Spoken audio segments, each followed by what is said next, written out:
حجاج بن یوسف تاریخ کے آئینہ میں تحقیق و ترتیب ابو محمد مخدوم زادہ پیش لفظ حجاج بن یوسف تاریخ اسلام کی پہلی صدی کا انسان اور اس کے قرون اولیٰ کا ایک شہرہ آفاق کردار ہے، لیکن افسوس کہ اس کے کردار نے اس کے گلے میں بدنامیوں کا ایسا طوق ڈالا جو مابعد کی 13.25 صدیوں میں بھی اتر نہیں سکا۔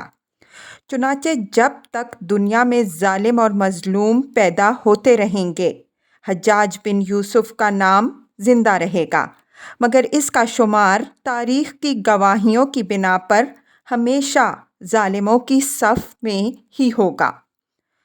اگر مورخین نے اس کے بارے میں جھوٹ نہیں لکھا تو پھر کم و بیش 1,20,000 افراد کے قاتل کا تاریخ اسلام کی پہلی صدی میں پنپ جانا نہایت ہی عجیب محسوس ہوتا ہے، اور انسانی دماغ اس عجوبے کو تسلیم کرنے سے عاجز آ جاتا ہے۔ شقاوت اور سنگ دلی کے یہ مناظر تو خیر قابل تسلیم ہی ہیں کہ اس بد نصیب نے عظیم صحابی رسول صلی اللہ علیہ وسلم اور سیدنا صدیق اکبر رضی اللہ عنہ کے نواسے حضرت عبداللہ بن زبیر رضی اللہ عنہ اور عظیم تابعی حضرت سعید بن جبیر رحمۃ اللہ علیہ کو ان کی بے بسی اور بے کسی کے عالم میں نہ صرف قتل کیا بلکہ ان کی شہادت کے بعد مزید بدسلوکی سے بھی باز نہ آیا۔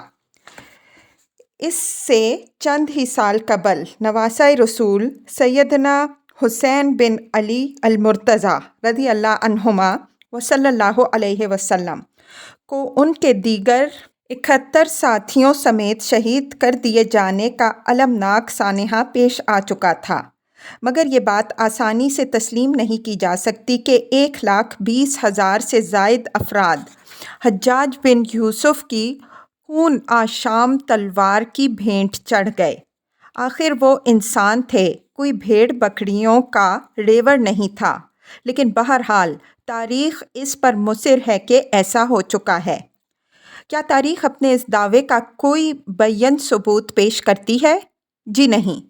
تاریخ کو بنظر غائر دیکھا جائے تو محض چند ایک مقامات پر اسے اس قسم کا دورہ پڑتا دکھائی دیتا ہے کہ وہ چھوٹی چھوٹی باتوں پر انسانی جان کے درپے ہو گیا اور مقام و مرتبت کی پرواہ کیے بغیر اس نے مد مقابل کو گاجر مولی کی طرح کاٹ کر رکھ دیا، جبکہ بعض مقامات پر اس کے غضبناک خطبات سے بھی انسانی لہو ٹپکتا دکھائی دیتا ہے۔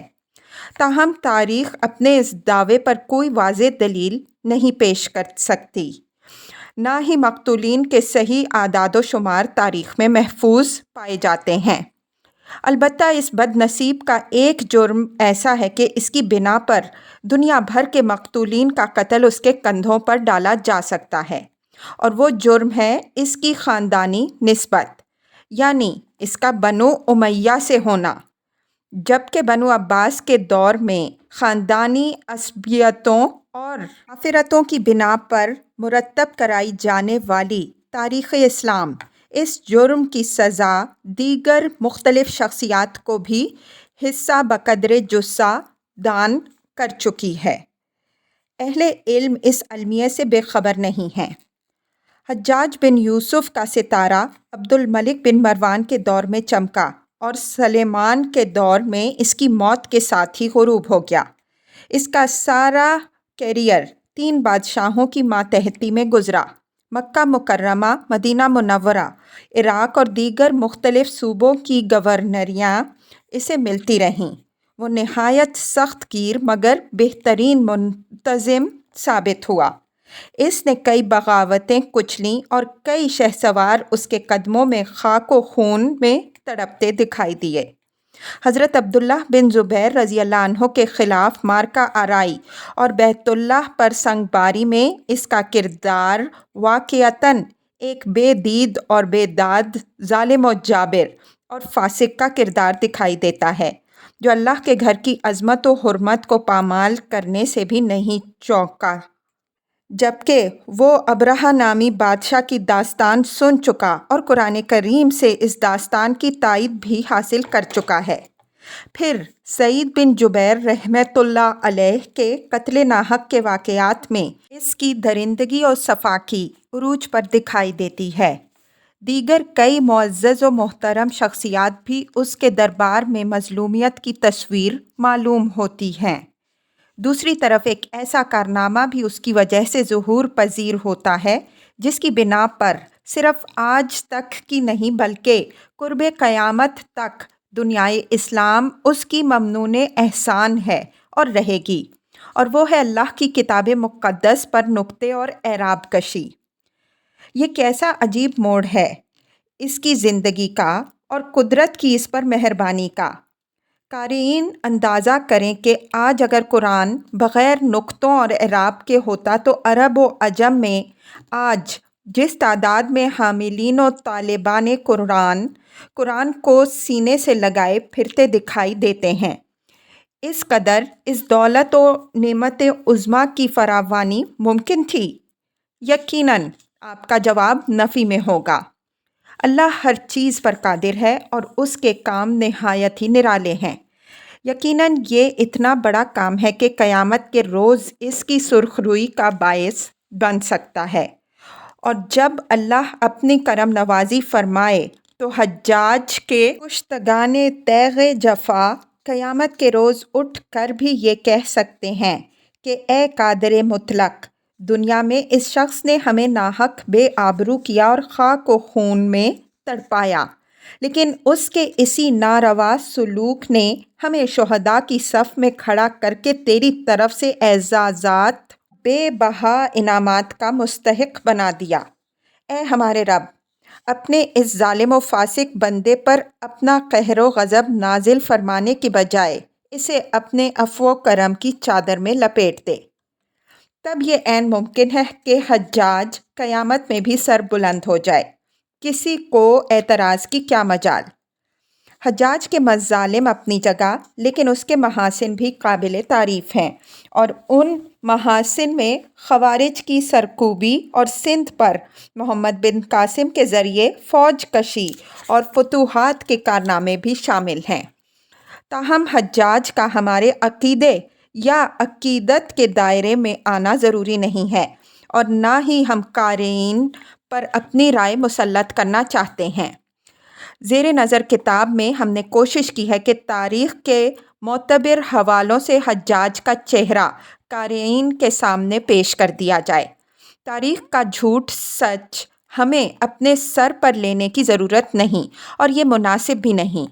قارئین کوئی بھی رائے قائم کرنے میں آزاد ہیں۔ ہم نے جن کتابوں سے مدد لی ہے ان کی فہرست کتاب ھذا کے آخر میں پیش کر دی ہے۔ جناب مشتاق احمد بٹ صاحب قابل صد تحسین و تشکر ہیں کہ انہوں نے اس کی طباعت کا انتظام فرمایا۔ ابو محمد مخدوم زادہ، 26 دسمبر 2006۔ پہلا باب، حجاج کی پیدائش کا عجیب واقعہ۔ تاریخ نے بہت سے ایسے افراد کی پیدائش کے واقعات نہایت عجیب بیان کیے ہیں جن کی زندگی مہم جوئی میں صرف ہوئی، جنہوں نے نہایت اہم کارنامے سر انجام دیے، یا جن کی زندگی کے شب و روز کی جنگ و قتال اور حرب و ضرب میں بسر ہوئے، اور انہوں نے ایک دنیا کو اپنی طرف متوجہ کیے رکھا۔ چنانچہ اسی طرح مورخین نے حجاج بن یوسف کی پیدائش کے بارے میں بھی نہایت عجیب داستان بیان کی ہے۔ اس میں حقیقت کتنی ہے اسے اللہ ہی بہتر جانتا ہے۔ ہم اسے دو مشہور مورخین کی زبانی آپ کی خدمت میں پیش کرتے ہیں۔ دروغ بر گردن راوی، جھوٹ کا گناہ راوی پر۔ مسعودی اور حافظ قطب الدین لکھتے ہیں کہ حجاج بن یوسف کی ماں فاریہ بنت حمام حکیم عرب حارث بن کلدہ ثقفی کے نکاح میں تھی۔ یہ ایک مرتبہ صبح صادق میں فاریہ کے پاس آیا، دیکھا کہ وہ دانتوں میں خلال کر رہی ہے، چنانچہ اس نے اسے طلاق دے دی۔ فاریا نے طلاق دینے کے بارے میں سبب دریافت کیا۔ اس نے یہ جواب دیا کہ میں جب صبح تمہارے پاس آیا تو تم دانتوں میں خلال کر رہی تھیں۔ اگر تم نے صبح کا کھانا جلدی کھایا ہے تو تم گویا پیٹ کی بندی ہو، اور اگر تم نے رات اس حالت میں گزاری ہے کہ کھانا دانتوں میں لگا ہوا تھا تو تم گویا گندی ہو۔ یہ سن کر فاریہ نے جواب دیا کہ ان دونوں باتوں میں سے کوئی بھی بات نہیں ہوئی۔ ہاں، البتہ میں نے سخت مسواک کی ہے، یعنی دانتوں کی صفائی کی ہے۔ کچھ دنوں کے بعد فاریہ سے یوسف بن حکیم بن ابی قیل ثقفی نے نکاح کر لیا تو ان سے حجاج پیدا ہوا۔ حجاج بد شکل تھا، اس کے پاخانے کا مقام نہیں تھا، چنانچہ اس کے چھید کے براز کے لیے مقام بنایا گیا۔ نیز اس نے اپنی ماں اور دیگر عورتوں کا دودھ پینے سے انکار کر دیا، چنانچہ اس معاملے میں لوگ پریشان ہو گئے۔ بعض مورخین لکھتے ہیں کہ شیطان حرس بن کلدہ کی شکل میں نمودار ہو کر آیا اور کہا، کیوں آپ لوگ پریشان ہیں؟ تو لوگوں نے جواب دیا کہ یہ لڑکا یوسف کا ہے، فاریہ کے بطن سے پیدا ہوا ہے اور یہ ماں کا دودھ نہیں پی رہا ہے۔ شیطان نے یہ مشورہ دیا کہ تم لوگ کالا بکرا ذبح کر کے اس کا خون اسے چٹاؤ، پھر دوسرا کالا بکرا ذبح کر کے اس کے خون میں ڈال دو، پھر اس کے چہرے کو خون سے 4 دن تک مالش کرتے رہو تو چوتھے دن یہ ماں کا دودھ پینے لگے گا۔ چنانچہ لوگوں نے ایسا ہی کیا تو اس نے ماں کا دودھ پینا شروع کر دیا۔ حجاج خون ریزی کے لیے بے چین رہا کرتا تھا۔ حجاج خود کہا کرتا تھا کہ مجھے خون ریزی اور وہ کام کرنے میں جس کو دیگر نہ کر سکتے ہوں خوب مزہ آتا ہے۔ اولاً حجاج سپہ سالار روح بن رفع کے ماتحت تھا، اس لیے کہا جا سکتا ہے کہ حجاج پیدائشی طور پر ایک جنگجو سپاہی تھا۔ چنانچہ جب اس کی رگوں میں دوڑتے ہوئے لہو نے جوانی کی منزل میں قدم رکھا تو اس نے فن سپاہیگری میں نام پیدا کرنے کی ٹھانی اور فوج میں بھرتی ہو گیا، جو عبد الملک بن مروان کا وزیر تھا، اور عبد الملک کا لشکر ان کا حکم نہیں مانتا تھا، نہ اس کے کہنے سے لشکر تیار ہوتا تھا اور نہ پڑاؤ ڈالتا تھا۔ چنانچہ عبد الملک نے روح بن زمباغ سے لشکر کی شکایت کی۔ ایک دن روح بن زمباغ نے عبد الملک سے یہ عرض کیا، عالی جاں، میری فوج میں ایک شخص حجاج بن یوسف ہے، اگر آپ اسے سپہ سالار بنا دیں تو لشکری آپ کا کہنا مانیں گے، آپ کے حکم سے 2 پابہ رکاب ہو جائیں گے اور پڑاؤ بھی ڈالیں گے۔ یہ سن کر عبد الملک نے حجاج بن یوسف کو لشکر کا قائد بنا دیا، چنانچہ ایسا ہی ہوا۔ ایک مرتبہ عبد الملک پابہ رکاب ہوا تو لشکر والے بھی تیار ہو گئے، لیکن روح بن زمباغ کے لشکر نے تیاری میں تاخیر کی۔ چنانچہ ان کے پاس سے یوسف کا گزر ہوا، دیکھا کہ لشکر کھانے میں مصروف ہیں۔ یہ دیکھ کر حجاج نے کہا کہ تمہیں کیا ہو گیا ہے؟ تم لوگ لشکر کے ساتھ کوچ کیوں نہیں کر رہے ہو؟ لشکریوں نے کہا، آپ بھی ٹھہریے، ہمارے ساتھ کھانا کھائیے اور ابن الحنا گفتگو بند کرو۔ ابن الحنا کسی کی توہین کرنے کے وقت بولتے ہیں۔ حجاج نے کہا، جو بات پہلے تھی وہ اب نہیں رہی۔ اس کے بعد حجاج نے ان سب کو قتل کرنے کا حکم دے دیا اور روح زمباغ کے گھوڑوں کی کونچیں کٹوا دیں، خیمے جلوا دیے۔ جس وقت روح بن زمباغ کو معلوم ہوا تو فوراً عبد الملک کے پاس گیا اور عرض کیا، حضور، حجاج نے آج جو میرے ساتھ سلوک کیا ہے اس کا انصاف کیجیے۔ عبد الملک نے دریافت کیا کہ کیا ہوا، بتاؤ۔ روح بن زمباغ نے کہا کہ اس نے میرے غلاموں کو قتل کر دیا، گھوڑوں کی کونچیں کاٹ دیں، خیموں کو جلا دیا۔ یہ سن کر عبد الملک نے حجاج کو طلب کیا۔ جس وقت حجاج حاضر ہوا، عبد الملک نے کہا، تمہارا برا ہو، آج تم نے اپنے بڑے روح بن زمباغ کے ساتھ کیا کیا؟ یہ سن کر حجاج نے جواب دیا، اے امیر المومنین، میری قوت آپ ہی کی قوت ہے، میرا کوڑا آپ ہی کا کوڑا ہے، امیر المومنین کے لیے کیا ہے، آپ تو ایک غلام کے بدلے 2 غلام اور ایک خیمے کے بدلے 2 خیمے روح بن زمبا کو دے سکتے ہیں۔ آپ میری لشکر کے سامنے دل شکنی نہ کیجیے۔ عبد الملک نے کہا ٹھیک ہے، ایسا ہی کرتا ہوں۔ چنانچہ حجاج کا منشا پورا ہو گیا۔ اسی دن حجاج مضبوط ہو گیا اور اس کا شر بڑھ گیا۔ کان ھذا اول ما عرف من کفائتہ، اور یہ اس کی پہلی شرارت تھی جو کھل کر سامنے آئی۔ حیات الحیوان جلد اول صفحہ 434 تا 436۔ عبد الملک کا محلب کو خوارج سے جنگ کرنے پر مقرر کرنا۔ علامہ مسعودی لکھتے ہیں ہمیں ابو جعفر محمد بن سلیمان بن داؤد بصری منقری نے بتایا کہ مجھے ابن عائشہ وغیرہ نے بتایا کہ میں نے اپنے باپ کو کہتے سنا کہ جب خوارج بصرہ پر غالب آ گئے تو عبد الملک نے ان کے مقابلہ میں فوج بھیجی جسے انہوں نے شکست دے دی۔ پھر اس نے دوسری فوج بھیجی تو اسے بھی انہوں نے شکست دے دی۔ تو عبد الملک نے کہا بصرہ اور خوارج سے کون نمٹے گا؟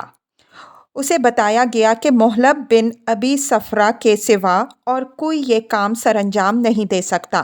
تو اس نے محلب کی طرف آدمی بھیجا۔ اس نے کہا جب تک میں انہیں بصرہ سے نہ نکالوں تو میں گناہ گار رہوں گا۔ عبد الملک نے کہا کہ اگر تو انہیں وہاں سے نکال دے تو تو میری حکومت میں شریک ہوگا۔ اس نے کہا حکومت کا 2/3 میرا حصہ ہوگا۔ اس نے کہا نصف ہوگا۔ اس نے کہا خدا کی قسم میں اس سے کچھ بھی کم نہیں لوں گا، مگر تم جوانوں سے میری مدد کرو، اور جب تو خرابی پیدا کر دے تو تیرا مجھ پر کوئی حق نہ ہوگا۔ لوگ کہنے لگے کہ عبد الملک نے عراق پر ایک کمزور آدمی کو مقرر کیا ہے۔ عبد الملک کہنے لگا کہ میں نے محلب کو خوارج سے لڑنے کے لیے بھیجا ہے۔ جب وہ دجلہ پار کر گیا تو اس نے عبد الملک کو لکھا کہ میرے پاس ان سے لڑنے کے لیے آدمی نہیں، بس یا تو میری طرف آدمی بھیج اور یا ان کے اور بصرہ کے درمیان جنگ خالی کر دے۔ حجاج بن یوسف عراق میں۔ عبد الملک اپنے اصحاب کے پاس گیا اور کہنے لگا تم ہلاک ہو جاؤ، عراق سے کون نمٹے گا؟ تو لوگوں نے خاموشی اختیار کر لی، لیکن حجاج نے کھڑے ہو کر کہا میں عراق کا تصفیہ طے کروں گا۔ عبد الملک نے کہا تم بیٹھ جاؤ۔ پھر کہنے لگا تم ہلاک ہو جاؤ، عراق سے کون نمٹے گا؟ تو لوگوں نے خاموشی اختیار کر لی اور حجاج نے تیسری بار کھڑے ہو کر کہا امیر المؤمنین، خدا کی قسم میں اس کا قضیہ طے کروں گا۔ اس نے کہا تو عراق کا ہے، اور اس نے اسے شاہی فرمان لکھ دیا۔ جب وہ قادسیہ پہنچا تو اس نے فوج کو حکم دیا کہ وہ اس کے آگے اور پیچھے چلے، اور اس نے ایک اونٹ منگوایا جس پر کجاوا پڑا ہوا تھا۔ وہ اس پر بغیر کسی گدی اور زین کے بیٹھ گیا اور خط کو اپنے ہاتھ میں پکڑ لیا، سفری لباس پہن لیا اور اپنا عمامہ باندھ لیا، اور اکیلا ہی کوفہ میں داخل ہو کر منادی کرنے لگا کہ نماز جمعہ ہونے والی ہے، اور ان میں سے کوئی آدمی ایسا نہ تھا جو اپنے حالی و موالی کے ساتھ 20 یا 30 سے زائد آدمیوں کے ساتھ نہ بیٹھا ہو۔ بس یہ ٹھاٹھا باندھ کر اور اپنی کمان کندھے پر رکھ کر ممبر پر چڑھ گیا اور اپنا انگوٹھا اپنے منہ میں رکھ کر اس پر بیٹھ گیا۔ لوگوں نے ایک دوسرے سے کہا کھڑے ہو جاؤ تاکہ ہم اسے انگریزے ماریں۔ اتنے میں محمد بن عمیر الدارمی اپنے غلاموں کے ساتھ مسجد میں آیا، اور جب اس نے حجاج کو ممبر پر بیٹھے دیکھا کہ نہ وہ ایک طرف ہوتا ہے اور نہ بولتا ہے، تو اس نے کہا کہ اللہ تعالیٰ بنی امیہ پر لعنت کرے جو اس قسم کے آدمیوں کو عراق کا حکمران بناتے ہیں، اور اللہ تعالیٰ عراق کو برباد کر دے جو اس قسم کا آدمی اس کا حکمران ہوا۔ پھر اس نے اسے سنگریزے مارنے کے لیے مسجد کے سنگریزوں پر ہاتھ مارا اور کہا خدا کی قسم کہ اگر بنی امیہ کو اس سے بھی برا آدمی ملتا تو وہ ضرور اسے ہمارے پاس بھیجتے۔ اور جب اس نے سنگریزے مارنے کا ارادہ کیا تو اس کے گھر کے ایک آدمی نے کہا اللہ تیرا بھلا کرے، اس آدمی کو مارنے سے باز رہ تاکہ ہم اس کی بات کو سن سکیں۔ اور ان میں سے ایک آدمی کہنے لگا کہ یہ آدمی گونگا ہو گیا ہے اور بات کرنے کی قدرت نہیں رکھتا۔ اور ایک دوسرا آدمی کہنے لگا کہ یہ بدو ہے، اس کو کوئی دلیل نہیں سوجھ رہی۔ بس جب مسجد لوگوں سے بھر گئی تو اس نے اپنے چہرے سے آٹا اتارا اور کھڑا ہو گیا اور عمامے کو اپنے سر سے ہٹا دیا۔ بخدا اس نے خدا کی حمد و ثنا کی اور نبی کریم صلی اللہ علیہ وسلم پر درود پڑھا اور سب سے پہلے یہ شعر پڑھا۔ ترجمہ: میں صبح کا بیٹا ہوں اور گھاٹیوں پر چڑھ جانے والا ہوں، اور جب میں اپنا عمامہ اتاروں گا تو تم مجھے پہچان لو گے۔ عراق آنے پر حجاج کی تقریر۔ بخدا میں اٹھتی ہوئی نگاہوں اور لمبی گردنوں اور پکے ہوئے سروں کو دیکھ رہا ہوں جن کے توڑنے کا وقت آ گیا ہے، اور میں ہی ان سروں کو توڑنے والا ہوں۔ اور میں اس خون کو بھی دیکھ رہا ہوں جو عماموں اور داڑھیوں کے درمیان ٹپکتا ہے۔ یہ جنگ کا وقت ہے، پس گھوڑوں کو دوڑاؤ۔ اور رات نے انہیں ایک ایسے ہانکنے والے کے سامنے جمع کر دیا ہے جو توڑ پھوڑ دینے والا ہے، اور وہ اونٹوں اور بکریوں کا چرواہا نہیں، اور نہ ہی تختے پر گوشت کاٹنے والا قصاب ہے۔ نیز اس نے کہا، رات نے ایک مضبوط آدمی کے لیے فوج کو جمع کر دیا ہے جو بڑا بانکا اور گرجنے والا بادل سے بھی خراج لینے والا ہے، اور وہ مہاجر ہے، بدو نہیں۔ نیز کہا، اور جنگ نے اپنی پنڈلی سے کپڑا اٹھا دیا ہے، اور انہوں نے بہت جد و جہد کی ہے، اور جنگ سخت ہو گئی ہے اور وہ بھی سخت ہو گئے ہیں، اور کمان اس میں کنواری لڑکی کے ہاتھ کی طرح یا اس سے بھی زیادہ سخت چلے کی طرح ہو گئی ہے۔ امیر المومنین نے اپنے ترکش کو جھاڑا تو اس نے مجھے سب سے زیادہ تلخ مزاج، تیز دھار اور مضبوط چوٹ لگانے والا پایا۔ بس اگر تم ٹھیک رہے تو تمہارے امور ٹھیک رہیں گے، اور اگر تم نے میرے لیے چھوٹے چھوٹے راستوں کو اختیار کیا تو تم مجھے ہر گھات میں موجود پاؤ گے۔ خدا کی قسم میں تمہاری کسی لغزش کو قبول نہیں کروں گا اور نہ تمہارے کسی عذر کو قبول کروں گا۔ اے اہل عراق، تم اہل شقاق و نفاق اور برے اخلاق کے حامل ہو۔ خدا کی قسم مجھے انجیر کی طرح ٹھوکا نہیں لگایا جا سکتا، اور نہ میں کسی حادثے سے پریشان ہوتا ہوں، اور نہ میں قتل ہونے سے بھاگتا ہوں۔ مجھے تجربہ کے بعد تلاش کیا گیا ہے۔ خدا کی قسم تمہیں لکڑی کی طرح چھیل کر رکھ دوں گا، اور نرم و نازک ہاتھ پاؤں والی عورت کی طرح تمہیں پٹیاں باندھوں گا، اور تمہیں وطن سے دور رہنے والے اونٹوں کی طرح مار دوں گا، اور تم کو پتھروں سے زخمی کرنے کی طرح زخمی کر دوں گا۔ اے اہل عراق، تم نے بہت دفعہ ضلالت اختیار کرنے کی کوشش کی ہے، اور تم ہلاکت کے راستے پر چلے ہو۔ تم نے برے طریقوں کو اختیار کیا ہے اور تم جہالت میں بڑھ گئے ہو۔ اے ڈنڈے کے غلاموں اور لونڈیوں کے بچوں، میں حجاج بن یوسف ہوں۔ خدا کی قسم جو وعدہ کرتا ہوں اسے پورا کرتا ہوں، اور جسے بوسیدہ کر دیتا ہوں اسے پھاڑ دیتا ہوں۔ اور ان پارٹیوں اور قیل و قال سے اور جو کچھ ہو رہا ہے اور ہونے والا ہے اس سے بچ کر رہو۔ اے کمینی عورتوں کے بچوں، یہ تمہارے کام نہیں۔ ہر آدمی اپنے بارے میں غور کرے اور میرا شکار بننے سے احتیاط کرے۔ اے عراقیوں، تمہاری مثال اللہ تعالیٰ کے اس قول کی طرح ہے، مثلاً قریۃ کانت آمنۃ مطمئنۃ یأتیہا رزقہا رغداً من کل مکان فکفرت بانعم اللہ فاذاقہا اللہ لباس الجوع والخوف بما کانوا یصنعون۔ سورہ نحل آیت 112۔ یعنی اس بستی کی طرح ہے جو پرامن اور مطمئن تھی، اور اسے ہر جگہ سے بافراغت رزق ملتا تھا، بس اس نے اللہ تعالیٰ کی نعمتوں کی ناشکری کی تو اللہ تعالیٰ نے اسے بھوک اور خوف کا مزہ چکھایا۔ لہٰذا جلدی کرو اور درست ہو جاؤ اور سیدھے ہو جاؤ اور ٹیڑھے نہ ہو، اور مشائیت کرو اور بیعت کرو اور عاجز بنو اور جان لو کہ میں زیادہ باتیں اور بکواس نہیں کیا کرتا اور نہ تم مجھ سے بھاگ سکتے ہو۔ صرف تلوار کا ٹوٹنا باقی ہے، پھر میں سردی اور گرمی میں اسے نیام میں نہیں کروں گا، یہاں تک کہ اللہ تعالیٰ تمہاری گردنوں کو امیر المؤمنین کے لیے سیدھا کر دے اور تمہارے خوددار لوگ اس کے مطیع ہو جائیں۔ اور میں نے غور و فکر کے بعد صدق کو نیکی کے ساتھ پایا ہے اور نیکی کو جنت میں پایا ہے اور جھوٹ کو فجور کے ساتھ پایا ہے اور فجور کو آگ میں پایا ہے۔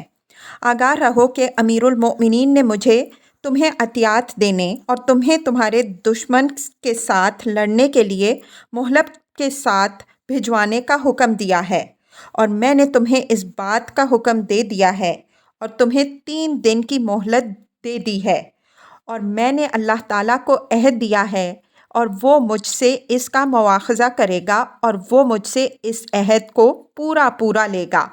اور مہلت کی طرف فوج بھیجنے کے بعد میں نے جس آدمی کو دیکھا اس کو قتل کر دوں گا اور اس کا مال لوٹ لوں گا۔ اے غلام، ذرا امیر المؤمنین کا خط پڑھ کر انہیں سنا دو۔ کاتب نے کہا، بسم اللہ الرحمن الرحیم۔ امیر المؤمنین عبد الملک بن مروان کی طرف سے عراق کے مسلمان مومنوں کی طرف، تم پر سلامتی ہو اور میں تمہارے ساتھ اس خدا کی حمد کرتا ہوں جس کے سوا کوئی معبود نہیں۔ حجاج نے کہا، اے غلام خاموش ہو جاؤ۔ پھر اس نے غضبناک ہو کر کہا، اے اہل عراق، اے اہل نفاق و شقاق اور برے اخلاق کے حاملوں اور تفرقہ بازوں اور گمراہوں، امیر المؤمنین تمہیں سلام کہتے ہیں اور تم انہیں سلام کا جواب نہیں دیتے۔ خدا کی قسم اگر میں زندہ رہا تو تمہیں لکڑی کی طرح چھیل کر رکھ دوں گا اور تمہیں اس ادب کے سوا کوئی اور ادب سکھاؤں گا۔ یہ ابن سمیہ کا لکھایا ہوا ادب ہے جو عراق میں پولیس کا انچارج تھا۔ اے غلام خط کو پڑھو۔ پس وہ سلام کے الفاظ پر پہنچا تو حاضرین مسجد نے کہا، وعلی امیر المؤمنین السلام ورحمۃ اللہ وبرکاتہ۔ پھر اس نے ممبر سے اتر کر لوگوں کو عطیات دینے کا حکم دیا۔ مہلب اس وقت مہرجان قدق میں تارکہ خوارج سے برسرِ پیکار تھا۔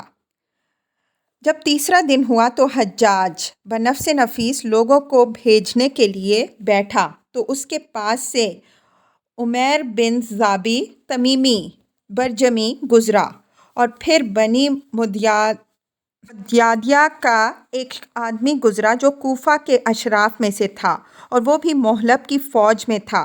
اس نے کہا، اللہ تعالیٰ امیر کا بھلا کرے، میں ایک پیر فرتوت اور علیل و ضعیف آدمی ہوں اور میرے کئی لڑکے ہیں، اور میری جگہ ان میں سے جو طاقتور اور اچھا شہسوار ہو امیر اس کو منتخب کر لیں۔ حجاج نے کہا، بوڑھے کی جگہ جوان آدمی کے لینے میں کوئی حرج کی بات نہیں۔ جب وہ بوڑھا چلا گیا تو موسیٰ بن سعید اور مالک بن اسما نے اسے کہا، اللہ تعالیٰ امیر کا بھلا کرے، کیا آپ اس شخص کو جانتے ہیں؟ اس نے کہا، نہیں۔ ان دونوں نے کہا، وہ عمیر بن ضابی التمیمی ہے جس نے امیر المؤمنین عثمان پر حملہ کر کے ان کے مقتول ہونے کی حالت میں ان کی ایک پسلی توڑ دی تھی۔ حجاج نے کہا، اسے میرے پاس لاؤ۔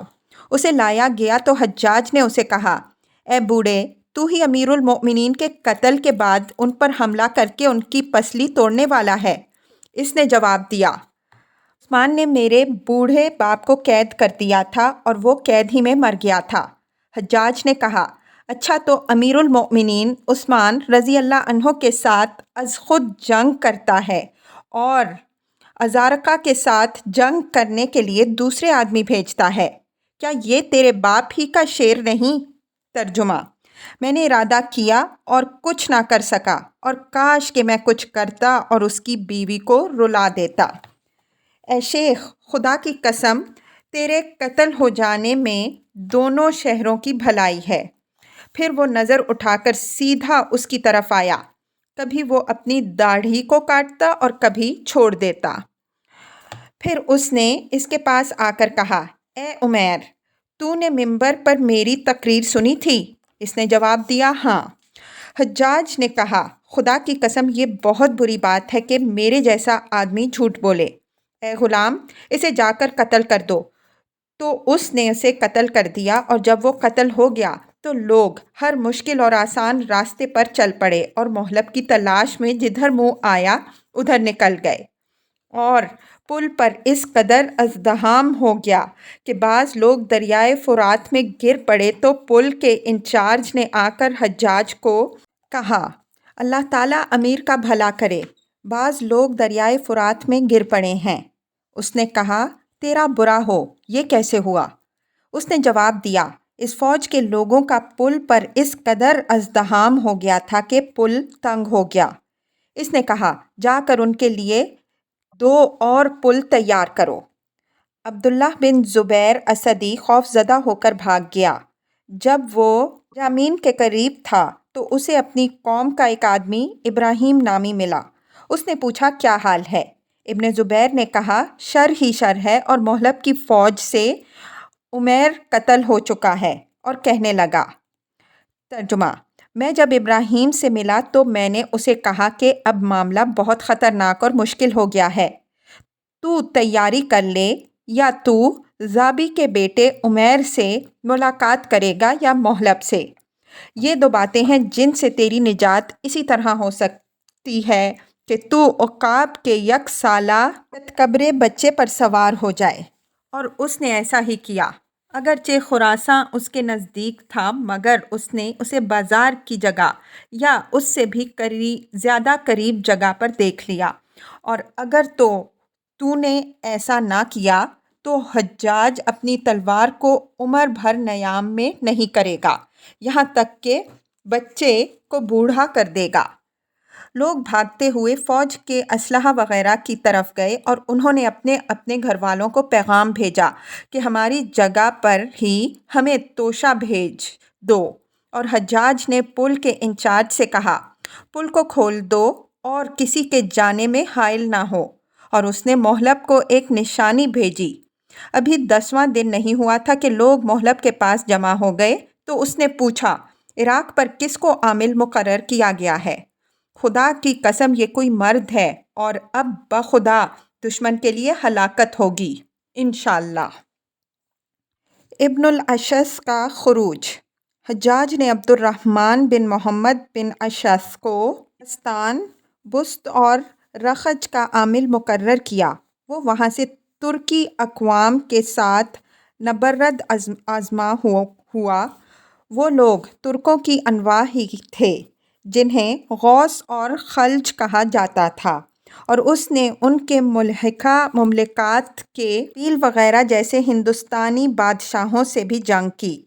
قبل ازیں ہم اس کتاب میں ہندوستانی بادشاہوں اور دنیا کے دیگر بادشاہوں کے مراتب کا ذکر کر چکے ہیں، اور ہم نے ان میں سے ہر ایک بادشاہ کی مملکت اور اس کے علاقے کا بھی ذکر کیا ہے، اور ان میں سے چیدہ بادشاہوں کے حالات بھی بیان کیے ہیں، اور یہ بات بھی واضح کی ہے کہ بلاد ہند میں سے اس علاقے کے ملحقہ علاقوں کے تمام بادشاہ رتبیل کہلواتے تھے۔ پس ابن اشعث نے حجاج کی اطاعت چھوڑ دی اور بلاد کرمان کی طرف چلا گیا۔ پھر اس نے عبد الملک کی اطاعت اختیار کر لی۔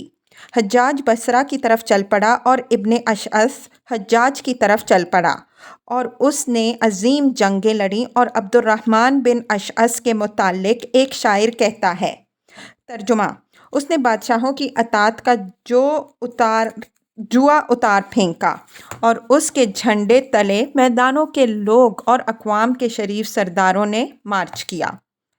حجاج بن یوسف نے عبد الملک کو ابن اشعث کے حالات لکھے تو عبد الملک نے اس کی طرف لکھا، میری زندگی کی قسم کہ اس نے اللہ کی اطاعت کو اپنے دائیں ہاتھ سے اور اس کی حکومت کو اپنے بائیں ہاتھ سے خیر بات کہا ہے، اور وہ دین سے برہنہ ہو کر نکل گیا ہے، اور میں امید رکھتا ہوں کہ اس کی اور اس کے گھر والوں کی ہلاکت اور ان کا استیصال امیر المؤمنین کے ہاتھوں ہوگا۔ اور اطاعت کے چھوڑنے کے متعلق میرا جواب ایک شاعر کے یہ اشعار ہیں، ترجمہ، بردباری اور حلم، اور کل تک ان کے انتظار میں نہ میں کمزوری دکھاؤں گا اور نہ میرے کہنے میں کمی ہوگی۔ میرا خیال ہے کہ گردش روزگار اور جہالت تمہیں ایک خوفناک راستہ پر ڈال دے گی۔ کیا تمہیں معلوم نہیں کہ میرے پشتے کو کوئی خوف نہیں، اور میرا نیزہ ٹوٹنے پر بھی نرم نہیں ہوتا؟ ابن اشعث کوفہ میں آیا تو حجاج نے عبد الملک کو خط لکھا، جس میں ابن اشعث کی فوج کی کثرت کا ذکر کیا اور اس سے امداد مانگی، اور اپنے خط میں لکھا: اے اللہ کے غوث مدد کر، اے اللہ کے غوث مدد کر، اے اللہ کے غوث مدد کر۔ بس عبد الملک نے اسے فوج سے مدد دی اور اسے لکھا: میں حاضر ہوں، میں حاضر ہوں، میں حاضر ہوں۔ دیر الجماجم کے معرکے اور ابن اشعث کا قتل۔ حجاج اور ابن اشعث کی مڈبھیڑ دیر الجماجم کے مقام پر ہوئی۔ ان کے درمیان 80 سے زائد معرکے ہوئے، جن میں بے شمار مخلوق موت کے گھاٹ اتر گئی۔ یہ واقعہ 83 ہجری کا ہوا اور ابن اشعث کو شکست ہوئی۔